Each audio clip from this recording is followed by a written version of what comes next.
It's raining right now, but we decided to stop by a bit of a quartz pit, looking for some quartz crystals.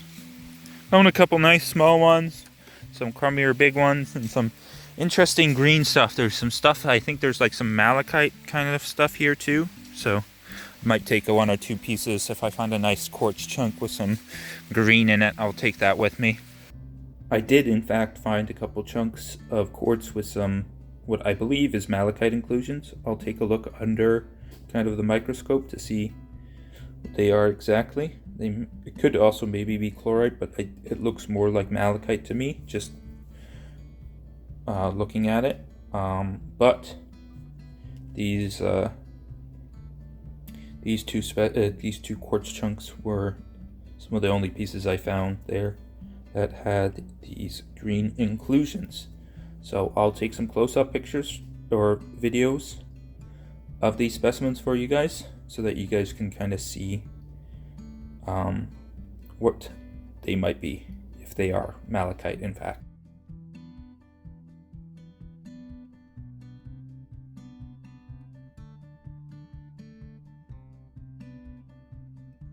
But there's some interesting stuff here. I've seen some stuff in Ontario that's a lot different from this, but it's cool to see because you get a difference of like just what you might expect and what you might see. And there's still some really nice, a couple of these nice small ones I'm definitely gonna keep. They're definitely keepers. But you just kind of look around, and people can dig here and like use like a sifter to classify out the stuff. But I don't have one, so I'm just gonna, keep it simple.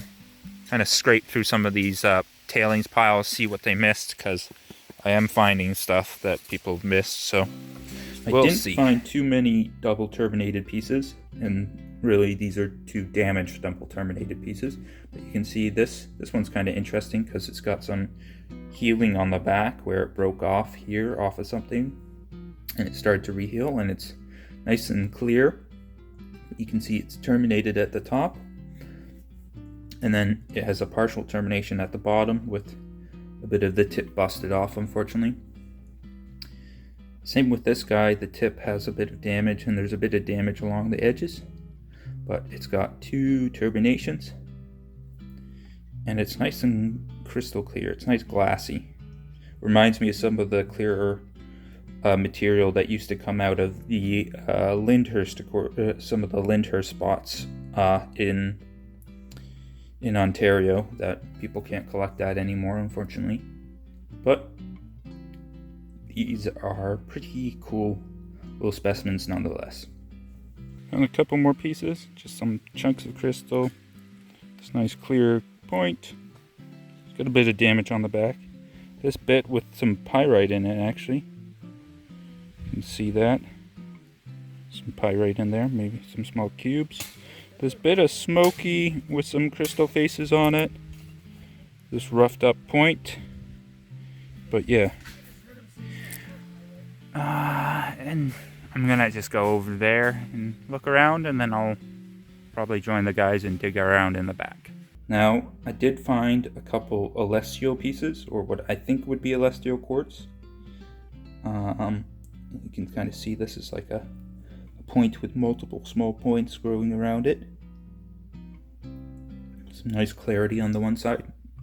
And then this is just a chunk of quartz that has a bunch of, sorry, need to focus, a bunch of little crystals growing off the side, as you can see. It does need more cleaning, of course, but this was an interesting piece that I found that I thought I would keep. Didn't see too many of these like Elestial kind of quartz growth examples at this spot, so I thought I'd take a couple examples home. I have been sifting through this pile, as you can see, and I found a bunch of stuff. Found this large knobby piece of quartz, but it's got this pocket where there's quartz crystals, and then there's a bit of druze on them.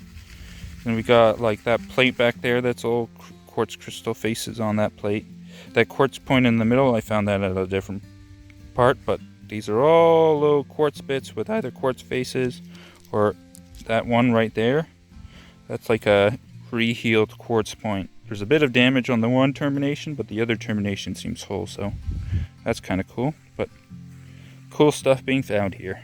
These require a bit more cleaning, but these two quartz crystals are kind of examples of quartz crystals that I would say are starting to grow into the test and habit. I don't think they could be considered actually test and habit quartz. I think they have to fully grow into the point, whereas these you can still see they kind of have a quartz termination, just they're kind of starting to kind of grow into test and habit quartz, where the bottom of the quartz crystal is wider than the top. Now, I believe with test and habit quartz, it has to narrow all the way down to basically a fine point, and I don't think these are narrowed down enough. Interesting enough, you can see this one's kind of covered in a kind of very fine druzy layer. Same with this one. You can see there's this fine milky layer of secondary growth quartz, I guess. These do require a bit more cleaning, but I think they'll look pretty amazing once cleaned up. Thought I'd just show you guys a handful of stuff that I've been finding. Got some nice a double terminated point there. And some smaller stuff. All nice little points. I'm happy to add those to my collection. Here we have some more. That's a dirty one, but it's covered in like a druze. But we got a bunch of little tinies, and then we found an area where there's some chunks of quartz, but they have crystal points. This is one of the pieces I kind of busted up and exposed more of the pocket of. There's some interesting stuff here. I've got a couple other pieces too. You can see it's bloody work. You got to be careful when extracting quartz. Slivers can be quite sharp. Here's another lump of quartz with some crystals. You can see there's a point there, there's a point going in there, there's a bunch of smaller points there. I'm just going to take this as is because I don't think I'll be able to extract it out in the field, so I'll probably have to cut the base or something, but it's pretty exciting. Here we have a kind of a matrix piece. So there were some larger blocks of quartz with pockets of smaller quartz crystals, as you can see. And some of them had some nice fine quartz crystals in. When I extracted this piece, it actually broke in two, so I've repaired this one because I think it looks better with the two pieces put together. But you can see there's some lovely small quartz crystals.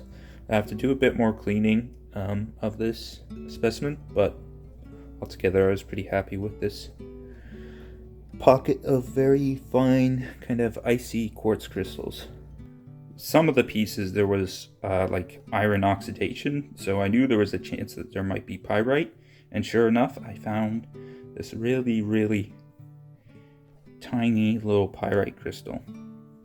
It's got some damage on the one side, on this side, but got enough crystal faces that it's recognizable. And I did test it with my fingernails to double check that it wasn't chalcopyrite, because the way you can quickly determine if something is chalcopyrite versus pyrite is that if it scratches with your fingernails, it's chalcopyrite. If it doesn't, it's pyrite. And in this case, I believe it's pyrite because I could not scratch it with my fingernail. But yeah, a tiny little pyrite crystal. Here we have a couple more pieces that I just wanted to show you. One is just, it's a nice glassy clear point. It does have some damage on the back, unfortunately, but I just like the clarity of this one. And I've got this one, which is 2 points kind of grown on top of each other. But you can see that really faint light green. I believe that is chlorite, actually, which is a green mineral. And sometimes they can get included in the quartz. And I think this one has just a tiny hint of chlorite inclusions in it, so I thought it'd be a cool little specimen to show you guys, because that's kind of cool. And I mean, this one, the tip on this one is nice and intact, and it's nice and clear, so it's a nice example to show you guys. We have gotten to the end of this video. I want to thank you guys for watching. Please do like and subscribe if you haven't already and you like this type of content. Please also in the comments below let me know what your favorite pieces were. I'm sorry that I couldn't really show a lot of the collecting process. Just the weather was a bit of a pain with the raining that occurred that day, so it was a bit hard to record everything with the rain, especially there were some times where there was some heavy rain. But I was still thankful that I could collect at this place, that my friend could get permission to collect at this place from the claim owner. So it was a cool little trip, along with some other trips that I did that day. Though those videos aren't out yet, unfortunately I have to get my lapidary set up again, because those trips are actually, they are agate collecting trips. So I want to have a couple examples that are cut and polished already for you guys to see. But that requires my saw and my flat lap to be set up again. But yeah, I hope you guys have a good day, and I'll see you guys in the next video.